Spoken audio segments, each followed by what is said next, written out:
ঝাড়খণ্ডের ID hack করে অবৈধ উপায়ে চলছিল জাল আধার কার্ড তৈরির কাজ।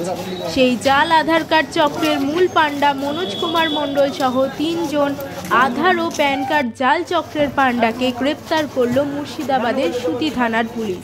সুতির চাঁদনি চক ও বড় কাঁকড়ামারি থেকে গ্রেপ্তার জাল আধার চক্রের পাণ্ডারা বাংলাদেশ সীমান্তে অবৈধ উপায়ে ঝাড়খণ্ডের আধার ইনরোলমেন্ট আইডি ব্যবহার করে বড়সড় চক্র চালাচ্ছিল মনোজ কুমার মণ্ডল, ইসমাইল শেখ ও আকবর আলীরা।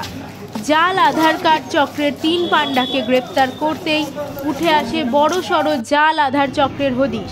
ইতিমধ্যে জাল আধার কার্ড তৈরির মেশিন, ফিঙ্গারপ্রিন্ট মেশিন সহ বেশ কিছু জাল আধার ও প্যান কার্ড উদ্ধার করেছে সুতি থানার পুলিশ। আপনি কি জটিল কিছু সমস্যায় ভুগছেন? সমাধান পেতে চান?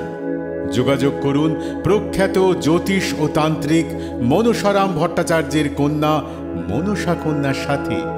প্রখ্যাত জ্যোতিষ ও তান্ত্রিক মনসা কন্যা হাওড়া জানবাড়ি ও হাতিবাগানের নিজস্ব মন্দিরেও বসেন।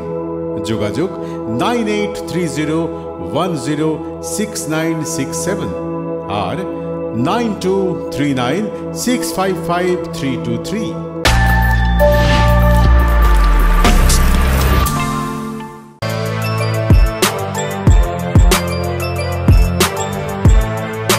এখন অনেক বড় শ্রী লেদার্স হাওড়া ময়দান।